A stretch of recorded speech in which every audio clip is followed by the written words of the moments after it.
Yeah, whatever, we're ready.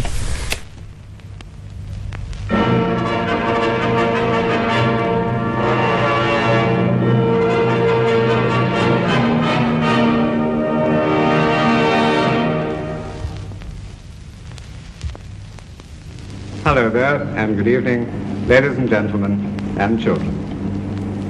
This emblem that you've just seen is tonight the symbol of a historic occasion, the opening of the national television service, which of course is your television service. And we hope that tonight, and in the weeks and years to come, that you're going to see and enjoy a lot more of it on ABN2, ABN Channel 2. And my name is Michael Charlton, and I'm your host here tonight. I'm here to welcome you and show you around and let you meet a few of the people who are going to make this service tick.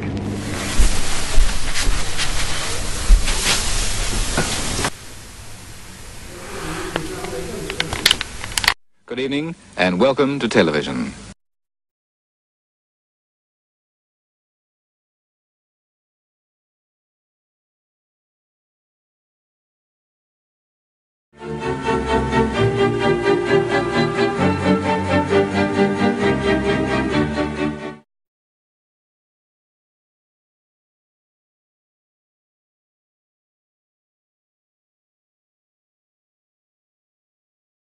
And the government preferred plan to achieve this is called aggregation. In the most simple terms, it means taking the three existing service areas of regional television stations and turning them into one huge operation. Now in North Queensland, huge is the key word, because an aggregation of the stations here means a coverage area extending from Cairns in the north down to Rockhampton in the south. That's 1,100 kilometres of coastline. Here we go. That new service area would amalgamate the current operations of Telecasters North Queensland, which runs TNQ7 Townsville and FNQ10 Cairns, with MBQ6 Mackay and RTQ7 in Rockhampton. It's a huge viewing area, but not populated enough, according to the station operators, to support three-channel competition. But we told the government that that won't work because in that approved market there's only about 400,000 to 500,000 people, and you need about 1 million people to support three competitive services. And this is borne out by the fact that in Adelaide, which has a bit over 1 million people, there's always one station there that's struggling to stay in the black. Okay. Currently, as of October last year, I became the general manager of 31 Digital. I started here as a volunteer in 2005 and worked up all the way to the top. Went from production manager to programming manager to digital media and digital media programming and broadcast manager to a number of titles, but now currently I am general manager. Yeah. So as general manager, do you report to anyone? I report to a board of directors. So the only people above me are a voluntary board, different people from all walks of life. There's no one from the television industry. They're pretty much all entrepreneurs or self-made men and women from different organisations around Brisbane who are passionate about community TV and want to help out in any way they can, opening doors that we normally wouldn't be able to open. So kind of handed the keys to the kingdom and all the toys to the playground. Off I was running.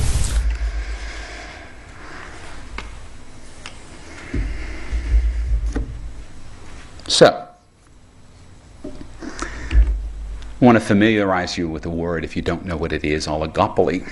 Oligopoly is the monopoly of the few, and it describes the commercial television environment of Australia.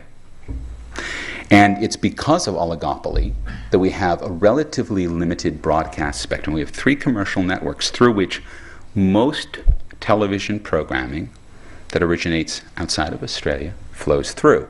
There are only so many hours in the day. There are only so many prime time hours. So, in fact, the amount of prime time programming that reaches Australia is restricted, you could argue artificially, by the fact that there are a limited number of commercial broadcasters. That means that prime-time commercial broadcast space is the prime real estate, period, in the broadcast hemisphere.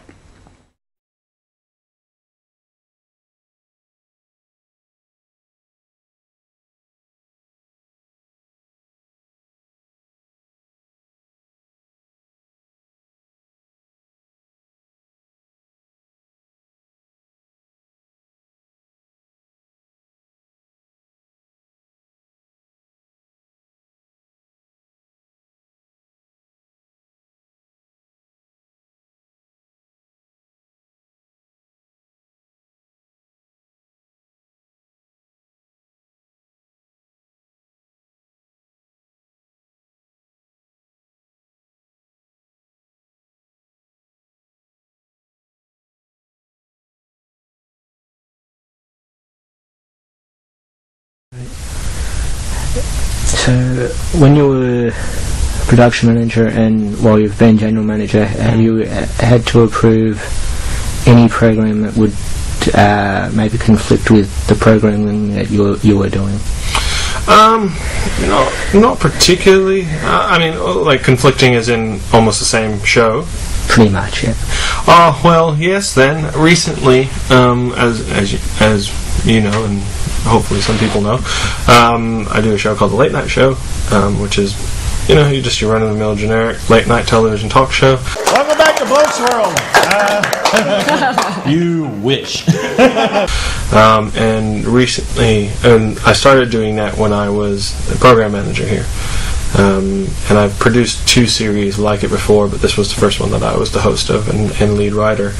And then I had to approve, I didn't have to approve it. Another show came in, there was almost an exact copy. I mean, my show's not a heavily original program, so it wasn't like I created the mold. I'm using the mold that's been set up since the 50s in US television, but it was kind of felt like it was stepping on my toes slightly, but at the same time, it's such an open genre of that type of show, so I was happy that somebody else wanted to give it a go as much as I did, so I was happy to approve it. The only thing I think I would have probably started getting upset is if writers or production members or guests were getting pinched. But that never ended up happening, and that show has run its course already. I suppose we're aiming up for our 3rd series of another 44 weeks of production, so posers come and go.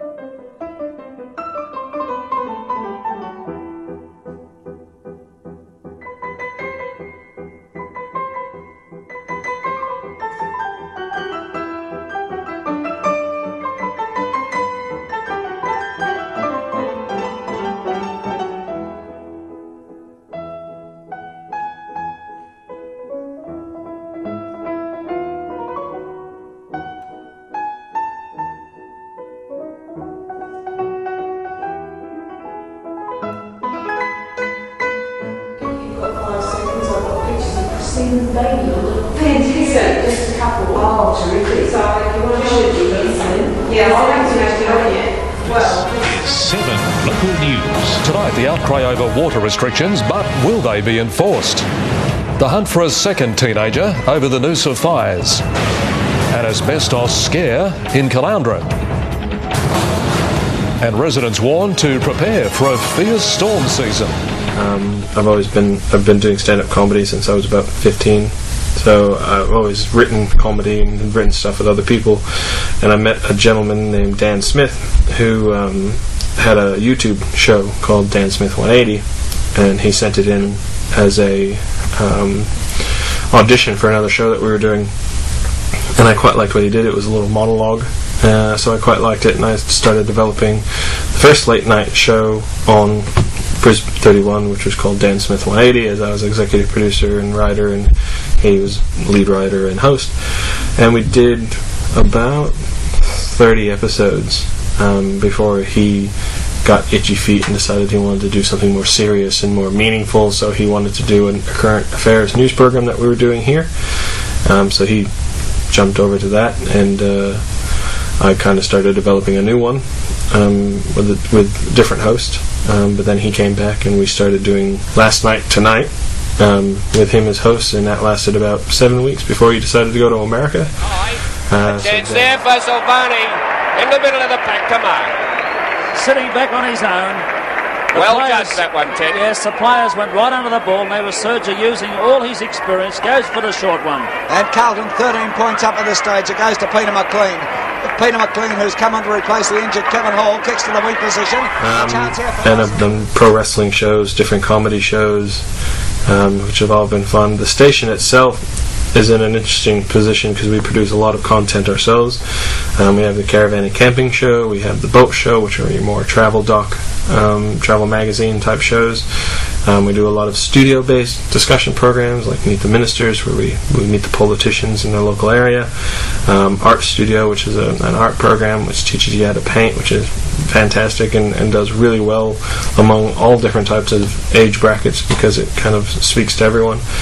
And in the future, 2012, we really prepare to up that again and just start churning out more chat shows, more studio-based interview programs, more music programs, more arts programs, and more indigenous programs, and I hope a lot more West End, South Brisbane focused content.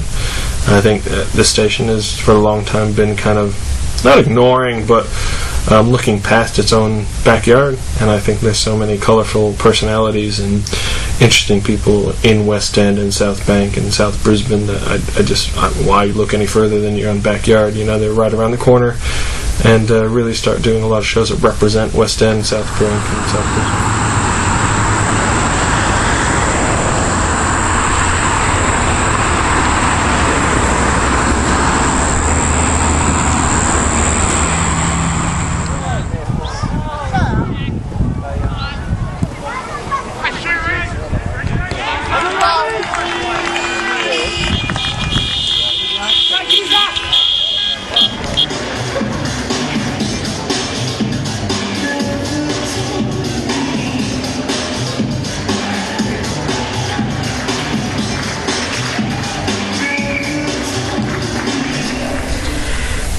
So does the station do outside broadcasting? We do. We did have our own van at some stage, but now we just kind of rent one when we need it because we don't do a lot of it. We've covered hockey, soccer, baseball, AFL, rugby, all different types of sport. We've also done awards nights. We did the Screen Queensland Awards Night 1 year. So we do a lot of. We can do it. We can't do it live because we don't have that kind of satellite technology that they used to do it live. What? I'm just saying. Maybe because we're friends. You mind some geometry? Yeah. This shit is.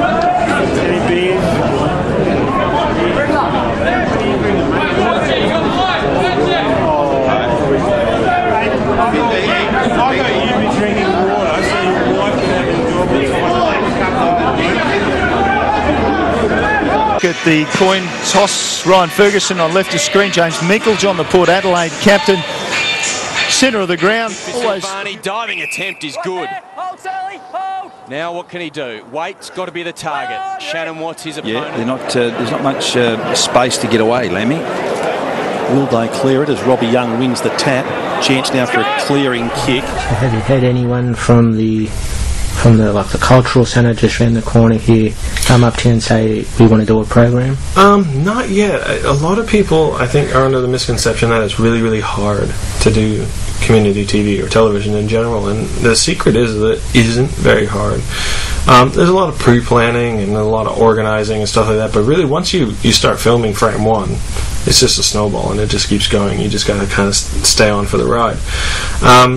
We've recently started an alliance sort of with QUT, who's doing a research on why community organizations don't implement community media more in what they do, considering that's what we're all here for. So has anyone sort of been broadcast on 31 and gone on to the commercial network? No, definitely. Probably the two most famous ones would be Blokes World did it. Blokes World, which of course is a guy's show for four guys, and showing pretty ladies and bikes and paintball and all that kind of stuff. They famously went to one of the commercials, I can't remember which one it was, and signed a ridiculous contract and essentially got misused slightly, and had a big legal battle with it, and so they did it. Probably the luckiest one lately has been the Bazura Project on ABC2. They started on Melbourne C31, and we took them on. We were the only other station that really took them on and really profiled them heavily. And they went to war with TV Week over the community TV being eligible for the Logies. Yeah, but it can happen, and that's what we're here for. I think a lot of behind the camera people do it more than in front of the camera. A lot of people get trained up in community TV and get pinched by the commercials to work behind the scenes, which is good, great. It's happened here quite recently. One of our staff members went to Channel 7 and down in Canberra, and another staff member has just left to go to a bigger production company. So it happens. David Astley is also General Manager of Telecasters North Queensland, far and away the biggest regional station in the state, and one which could expect a revenue drop of 40% if aggregation is adopted. Because once you've got 3 competing services in that area, you have to share the revenue approximately 3 ways. So by going into Mackay and Rockhampton, we do pick up some additional audience, but then we have to share what we've got 3 ways, so it would mean, in fact, that our revenue base would decline. There was no remits or anything, but we just had such a Telecasters earns about $17 million a year from its Townsville and Cairns operations. RTQ7 in Rockhampton weighs in with $10 million, and Mackay earns a modest $5. That's a combined market of around $32 million. Given the likelihood under aggregation that the 3 stations would have to take network feeds, that $32 million market would be split 3 ways. That, of course, means Mackay's revenue would double, while the other 2 would fall. Under the current state of play, what level of concerns are there in relation to your sporting organisation's ability to increase your revenue by capitalising in the future on digital media? That's the first question. And the level of concern about a possible decrease in the future on what you're able to secure in monetary terms because the product is being because in your view the product is being devalued in the eyes of your exclusive media right holders because of the sports exposure through digital media.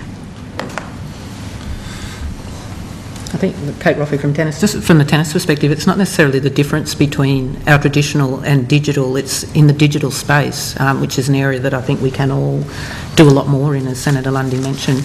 It's the absolute lack of ability of anyone to police that space. I think we could on-sell our rights, and Wimbledon have tried to do this where they've on-sold their rights to specific digital media providers, but meanwhile in China there's 70 PTP sites that are actually streaming live Wimbledon coverage all over the place. So I think again it's not necessarily that we're so concerned with our traditional media and our broadcasters versus digital. It's in that digital space and that digital environment there, the absolute lack of any ability that we've got to shut these sites down that are illegal. And I think, as Joe said, our best police person out there is Channel 7. If someone else comes up with a site or something and illegally presents a news broadcast that infringes their rights, they immediately let us know, but our ability to do something about that is very limited at this point in time.